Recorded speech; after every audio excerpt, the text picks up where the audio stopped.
Hello YouTube family, I hope आप सभी बढ़िया होंगे। अल्हम्दुलिल्लाह मैं भी बढ़िया हूँ। और जैसा कि आप सभी को पता है कि मैं इस टाइम हूँ छुट्टियों पर। तो जो भी 4-5 दिन जो भी मेरे पास टाइम है, तो इस दिन में बहुत सारी वीडियो आने वाली हैं हर एक टॉपिक से रिलेटेड। तो आपको भी अगर कोई टॉपिक से रिलेटेड वीडियो चाहिए है, अगर आपके माइंड में कोई टॉपिक है, कोई इन्फॉर्मेशन है, तो मुझे सजेस्ट करें एज अ कमेंट। उसके बाद मैं वीडियो बनाऊंगा और इंशाल्लाह हर बार मैं कोशिश करता हूं कि मेरी वीडियो हमेशा की तरह हेल्पफुल हो और लोगों को पसंद भी आए और लोगों को समझ में भी आए।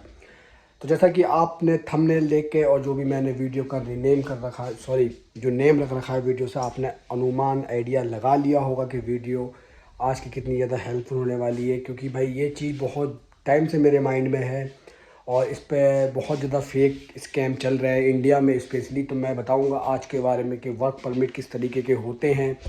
ठीक है, एज अ प्रूफ मेरे पास कुछ भी कोई चीज़ नहीं है कि मैं आपको वीडियो में शो करा सकूं, लेकिन मैं अपने शब्दों से, अपनी बातों से मैं आपको ये चीज़ मैं कंफर्म करा दूंगा कि इन फ्यूचर आपके सामने कोई भी वर्क परमिट आएगा तो आपको कंफर्म हो जाएगा कि ये रियल है या फेक है। तो अगर आप चैनल पर मुझे पहली बार देख रहे हैं और आपने पहली बार मेरे यूट्यूब चैनल पर विज़िट किया है और फर्स्ट टाइम आपने मेरी वीडियो सीन की है, अगर ऐसा कुछ भी है, तो भाई सबसे पहले जो है मैं रिक्वेस्ट करना चाहूँगा, मेरे यूट्यूब चैनल को सब्सक्राइब कर लीजिए और वीडियो को लाइक एंड शेयर कर दीजिए। क्योंकि हर एक वीडियो, हर एक चीज़ मेरी जो है आपके लिए, आपकी लाइफ में इम्प्रूवमेंट लाएगी। इफ़ मतलब अगर जो है आप इन फ्यूचर कभी भी किसी भी कंट्री में मूव ऑन होते हैं तो उसके लिए ज़रूर सब्सक्राइब करके रखिए। चलिए आते हैं अपने टॉपिक पे। आज का टॉपिक है अबाउट टू वर्क परमिट, कि हम कैसे चेक करें, कैसे इस चीज़ को समझें कि वर्क परमिट किस तरीके के होते हैं, कौन से रियल होते हैं, कौन से फेक होते हैं। और एक चीज़, सबसे इम्पोर्टेंट चीज़ जो है, जो चीज़ मैंने अपने माइंड में रखी, मतलब बहुत टाइम से है और मैंने चीज़ ये देखी भी है, उसके बाद ही मेरे माइंड में चीज़ आई कि ये वीडियो बनाना बहुत ज़रूरी है। तो जो चीज़ मेन है तो वो वीडियो में मैं जल्दी बोलता हूँ, जल्दी समझाता हूँ, ताकि मैं ना भूल जाऊँ। क्योंकि मैं अपनी वीडियो में कोई भी स्किप नहीं रखता, ठीक है, और कोई भी एडिटिंग वाला कोई भी ऐसा ऑप्शन नहीं है। लेकिन इंशाल्लाह आने वाले टाइम में बहुत सारी चीज़ें चेंज हो जाएंगी। मैं वीडियो एडिट भी करूँगा और जैसे कि मैंने अपनी वीडियो में बोला है कि लोकेशन पे जाके चीज़ों को बनाऊँगा।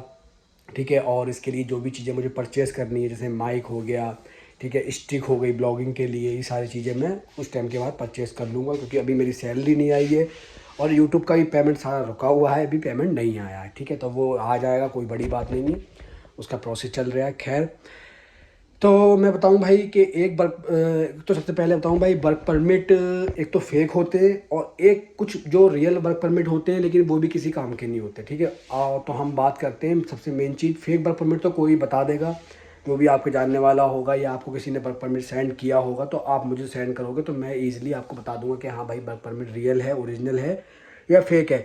लेकिन इससे भी ज़्यादा एक ज़रूरी चीज़ ये है कि जो वर्क परमिट रियल होते हैं, ओरिजिनल होते हैं, तो वो भी किसी काम के नहीं होते। उस चीज़ पे हम बात करेंगे और वीडियो का टॉपिक भी यही है कि वर्क परमिट जो रियल हैं उसके बावजूद भी काम के नहीं है, वो क्या होते हैं। ठीक है भाई, तो कुछ वर्क परमिट यहाँ पे ऐसे इशू होते हैं जिन वर्क परमिट पे सॉरी, वहाँ पे अपॉइंटमेंट भी नहीं मिलती है, सबसे पहली चीज़। और दूसरी चीज़, वीज़ा भी उस पर रिजेक्शन आता है। ठीक है, तो वो वर्क परमिट क्या होते हैं, तो उसके बारे में आइए जानते हैं डिटेल में। तो उससे पहले अभी तक आपने मेरे चैनल को सब्सक्राइब नहीं किया, मैं सब्सक्राइब के लिए मैं क्यों ज़्यादा फोर्स कर रहा हूँ, क्योंकि मेरा जो चैनल है यूट्यूब का, वो पहुंचने वाला है 2000 सब्सक्राइबर के करीब। तो मैं ये जो भी टारगेट है, मैं जल्दी अचीव करना चाहता हूं। तो भाई अगर आपने अभी तक मुझे सब्सक्राइब नहीं किया तो भाई प्लीज़ रिक्वेस्ट है, सब्सक्राइब कर लो और वीडियो को लाइक एंड शेयर करो ज़्यादा से ज़्यादा, ताकि लोगों की हेल्प हो। आपके एक शेयर करने से किसी की अगर हेल्प होती है, जैसा कि मैं हमेशा अपनी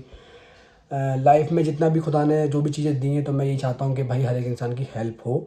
अगर हमें आज किसी लायक बनाया है तो ठीक है, अगर हम कुछ कर सकते हैं तो भाई लोगों की हेल्प करो।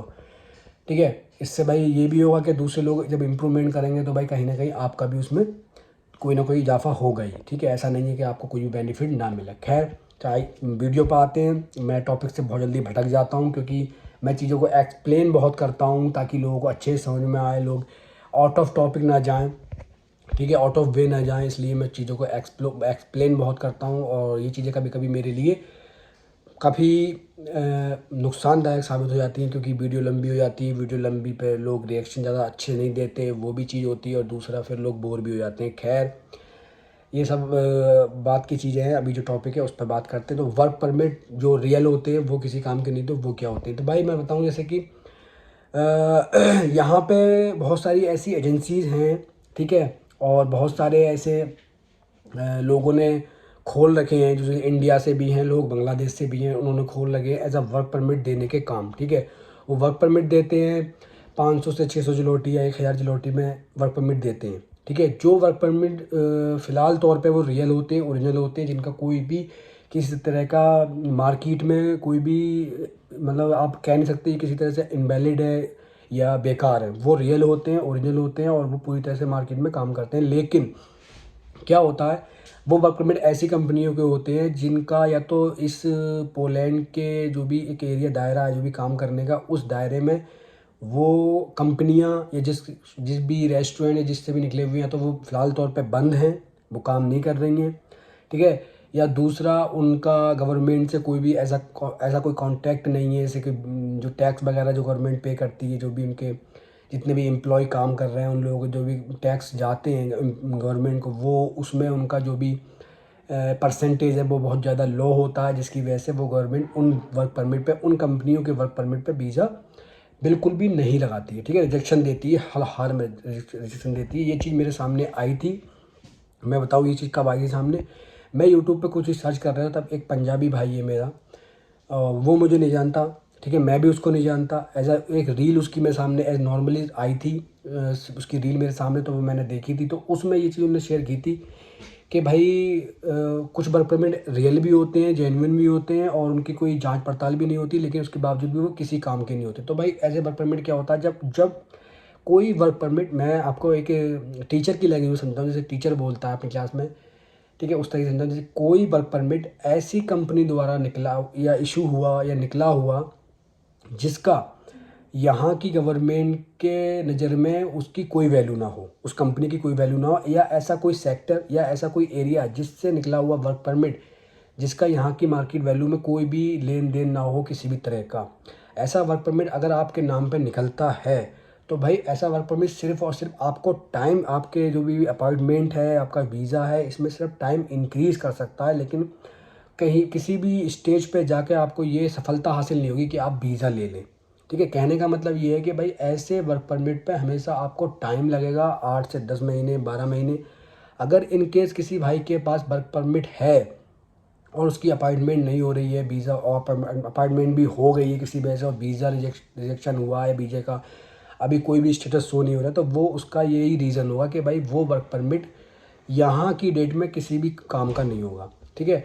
तो भाई मेरा मानना ये है कि अब इसका सॉल्यूशन क्या होना चाहिए, वो चीज़ बहुत ज़रूरी है, ठीक है। सॉल्यूशन तो भाई एक ही चीज़ मैं मानता हूँ भाई, अगर देखो आज की डेट में अगर तुम यूट्यूब पे या गूगल पे कुछ भी सर्च मारोगे तो वो दिखाएगा कि ये चीज़ ऐसी ऐसी चीज़ें हैं, ठीक है। अगर आप वर्क परमिट ले रहे हैं, किसी भी इंसान से वर्क परमिट ले रहे हैं, तो भाई पहले तो उस इंसान से पूछो ये जो वर्क परमिट है ये किस कंपनी का है, किस एरिया का है, इसका क्या है, ठीक है, और उसका टाइम क्या। और मोस्टली कोशिश ये करो, अगर वर्क परमिट का वैसे नॉर्मली काम नॉर्मली टाइम जो होता है वो 1 ईयर का होता है, लेकिन कोशिश आप ये करो कि वो 2 ईयर या 3 ईयर का आपको मिले, ठीक है। उससे बेनिफिट ये होगा कि भाई आपको अपॉइंटमेंट इंडिया में लेट मिल रही है, बहुत प्रॉब्लम चल रही है, तो उसमें ये होगा कि भाई अगर आपके वर्क परमिट में लंबा टाइम है तो आपकी फ़ाइल सबमिट हो जाती है, और इनकेस वो मान लीजिए 12-13 महीने के बाद कहीं वीजे जो भी पोलैंड की एम्बेसी में वीज़े के लिए आती है, तो भाई अगर आपके वर्क परमिट में टाइम होगा, ठीक है, टाइम होगा, तो भाई वीज़ा नॉर्मली जो है स्टैंप हो जाएगा। अगर मान लीजिए आपका इनकेस मान लीजिए 1 ईयर का वीज़ा है, वो प्रोसेस होते होते 1 ईयर के बाद पहुंचता, तो वीज़ा रिजेक्शन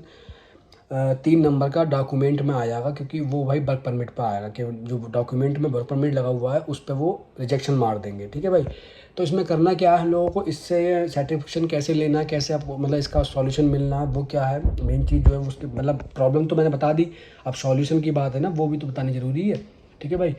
तो सॉल्यूशन ये है कि भाई आपको कोई भी वर्क परमिट दे रहा है, कोई भी एजेंट दे रहा है, ठीक है भाई, उससे रिसेंट मतलब उससे ये कंफर्म करो भाई कि ये जो आपने वर्क परमिट दिया है ये वहाँ पे इस टाइम पे ये चीज़ वहाँ पे कार्य के मतलब वर्किंग में है, प्रोसेस में है क्या, या मतलब इसका वहाँ पे कोई मतलब किसी तरह से मतलब क्या कहते हैं, कोई प्रूफ है या खाली वर्क परमिट इसके नाम का निकल गया, खाली वर्क परमिट निकल रहे हैं। जैसे यहाँ पे बहुत सारी कंपनी ऐसी हो गई जो ऑफ हो गई हैं, लेकिन लोग अभी जिनकी सेटिंग है वो कंपनी से थी वो अभी भी वर्क परमिट निकाल के लोगों को दे रहे हैं और पैसा कमा रहे हैं, ठीक है। या जो भी एजेंसी लोगों ने खोल रखी हैं, जैसे एजेंसी वाले होते हैं उनकी एजेंसी है, कोई भी नाम करके एजेंसी मान लीजिए, उन्होंने एजेंसी खोल ली है, वर्क परमिट अपने वो निकाल रहे हैं किसी भी एजेंसी के नाम पे और वो सेंड कर रहे हैं। उस पर बीता वीजा लगता नहीं है, लेकिन वो अपनी कमाई कर ले रहे हैं, क्योंकि भाई एक वर्क परमिट पे आज की डेट में कोई भी चार्ज करता है, 50-60 हज़ार रुपये लेता है, 40-50 हज़ार रुपये तो लेता है एडवांस में, ठीक है भाई। 50 हज़ार उन्होंने लिए, 25 हज़ार उसको दे दिए, 25 हज़ार उसको दे दिए भाई, ठीक है। जिस तरीके से उन्होंने अगर एक साल में अगर 20 वर्क परमिट भी निकाल दिए भाई, तो उसके अच्छे खासे पैसे बन गए, ठीक है भाई, उनकी कमाई हो गई। अब तुम्हें वो अपार्टमेंट में और इसमें सब में वो टाइम मांगता रहेगा और तुम लटके रहोगे, आखिरकार तुम खुद परेशान होकर तुम खुद ही जो है बैक हो लोगे, वापस हो लोगे, ठीक है। ऐसा नहीं करना भाई। क्या करना है हमें, पहले जो भी एजेंसी हमें वर्क परमिट दे रही है, जो भी हमें उस वर्क परमिट की इन्फॉर्मेशन दे रहा है, तो उससे भाई उसके बारे में मालूम करना है। उसके बाद में जो भी चीज़ वो जो वर्क परमिट जिस कंपनी का है, जिस जगह का भी है, उसको गूगल पर सर्च करना है, उसके बारे में पूरी स्टडी करनी है, ठीक है भाई। तभी जाकर ये चीज़ें क्लियर होंगी कि हाँ ये वर्क जो है अभी वर्किंग में है, ठीक है। उसके अलावा आपका कोई कॉन्टैक्ट में है, कोई कॉन्ट्रैक्टर है, मान लीजिए अदर आउट ऑफ कंट्री है, कोई भी है, उससे आप उस चीज़ के बारे में पूछ सकते हैं। जैसे कि मैं यहाँ पर हूँ तो मैं बहुत सारी चीज़ें ऐसी हैं जो एजेंसी हैं जो वर्किंग में हैं, जो फ़िलहाल में वर्क कर रही हैं, उनका वर्क अच्छा हो रहा है, उनके थ्रू बंदे आ रहे हैं, जा रहे हैं, सब काम हो रहा है, ठीक है। बहुत सारी ऐसी एजेंसी हैं, ठीक है। तो इनके थ्रू से मान लीजिए वर्क परमिट निकले हुए हैं, तो ये सब चीज़ें ठीक है, मैं जानता हूँ। अब जैसे कि आप मुझे वर्क परमिट सेंड करते हैं, पहले तो वर्क परमिट मैं ये चेक करता हूँ कि वो रियल है या फेक है। अगर रियल है तो वो भी किस जगह का है, ठीक है, वो जगह किस लोकेशन पे है और वो लोकेशन पे होने के बाद वर्किंग में है या नहीं है, ठीक है भाई। तो ये चीज़ें बहुत ज़्यादा ज़रूरी हैं कि वर्क परमिट अगर आपने लिया है, आप किसी से वर्क परमिट ले रहे हैं तो पूरा। और दूसरी चीज़ ये भी कि वर्क परमिट ही सिर्फ ना लें, वर्क परमिट हमें दे दीजिए। वर्क परमिट के बाद भी बहुत सारे प्रोसेस होते हैं, अपॉइंटमेंट होती है, एम्बेसी होती है, एम्बेसी के बाद में फिर वीज़ा कहीं स्टैंप होता है। तो ये नहीं कि वर्क परमिट ले लें खाली, वर्क परमिट लेके घर में घूमते रहें, उससे कुछ नहीं होने वाला भाई। वर्क परमिट ही खाली नहीं लेना है, पूरा प्रोसेस कराना है, ठीक है, जिससे भी कराना है। अगर एज अ वर्क वीज़ा आप पोलैंड आ रहे हैं तो भाई आज की इन्फॉर्मेशन ये थी जो मैंने अपने साफ साफ लफ्ज़ों में आपको सुना दी है, बयां कर दी है। तो अगर आपको सुनने में, मेरे बोलने में कोई भी खामियां हुई हैं तो भाई मुझे उसके लिए क्षमा करें, और अगली वीडियो का वेट करें। और इस वीडियो को अगर अभी तक आपने लाइक नहीं किया, कोई कमेंट नहीं किया, तो आप बहुत ज़्यादा बेवकूफ़ इंसान हैं। अभी कोई ना कोई कमेंट करो एक आध, और वीडियो को लाइक करो। और अभी तक मेरे चैनल पर पहली बार हो, फर्स्ट टाइम मुझे देख रहे हो, तो मैं पूरे अपने विश्वास के साथ कह सकता हूँ कि मेरी हर एक वीडियो आपके लिए हेल्पफुल होगी, क्योंकि मैं कोई भी ऐसा कंटेंट नहीं बनाता जो मैं लाइक एंड व्यूज़ के लिए करता हूँ, ठीक है। हालांकि मैं इस सिचुएशन पर हूँ कि मैं लाइक एंड व्यूज़ करके बहुत सारे पैसे भी कमा सकता हूँ, लेकिन भाई ये चीज़ अपने ब्लड में नहीं है और ना ये चीज़ हमने कभी सीखी है। जो भी अल्हम्दुलिल्लाह जो भी चीज़ें अचीव की हैं, जो भी इंशाल्लाह करने वाले हैं, वो अपनी मेहनत से और जो है हकीकत से करनी है। कभी भी कोई चीज़ों का झूठ का, कोई इन चीज़ फालतू चीज़ों का सहारा नहीं लेना। अपने माइंड में ये चीज़ आती नहीं है भाई, सीखा ही नहीं है, ठीक है। कोई हीरोगिर्दी, कोई फालतू चीज़ें, ये सब चीज़ें सीखी नहीं है भाई। तो भाई जेन्युइन कंटेंट के लिए, रियल कंटेंट के लिए और हकीकत जानने के लिए, मतलब क्या चीज़ है पोलैंड में, क्या चल रहा है, उसके लिए भाई अगर आप चाहते हो जानना तो भाई मुझे अभी सब्सक्राइब करो, ठीक है। और वीडियो को भाई दूसरे लोगों तक पहुंचाओ ताकि उनकी भी हेल्प हो सके। मिलते हैं अगली वीडियो में। जो वीडियो सजेस्ट हो रही है उसको अभी देखो, और बहुत सारी वीडियो पड़ी हुई है उनको भी देखो। और मेरे यूट्यूब के बायो में मेरा इंस्टाग्राम का लिंक है, वहाँ जाओ, मुझे फॉलो करो, मेरी हर एक अपडेट के लिए मुझे फॉलो कर लो वहाँ पे। और अगर कोई आपको पर्सनली क्वेश्चन पूछने तो वहाँ मुझे आप मैसेज कर सकते हो बिफोर फॉलो, ठीक है। फॉलो करना ज़रूरी है क्योंकि भाई इंस्टाग्राम का ज़माना है, अगर फॉलो नहीं करोगे तो भाई काम कैसे चलेगा, ठीक है। फॉलो करके ही मुझे मैसेज करें, अगर फॉलो नहीं करोगे तो भाई मैसेज मेरा जाएगा एज अ रिक्वेस्ट मैसेज वाले ऑप्शन में, ठीक है। तो वहाँ पे फिर मैं जब फ्री होता हूँ बिल्कुल ही, हर एक चीज़ से कुछ भी नहीं होता मेरे पास करने के लिए, तब मैं वो वाला ऑप्शन ओपन करता हूँ, ठीक है भाई। तो अगर आप वहाँ पे पढ़े अपने मैसेज का वेट कराना चाहते हो तो भाई आपकी मर्ज़ी। बाकी अगर फॉलो करके मुझे मैसेज करोगे तो भाई नोटिफिकेशन मेरे पास फ़ौरन ही आ जाएगा, ठीक है। अभी के लिए अल्लाह हाफिज़, मिलते हैं अगली वीडियो में। Take care, bye.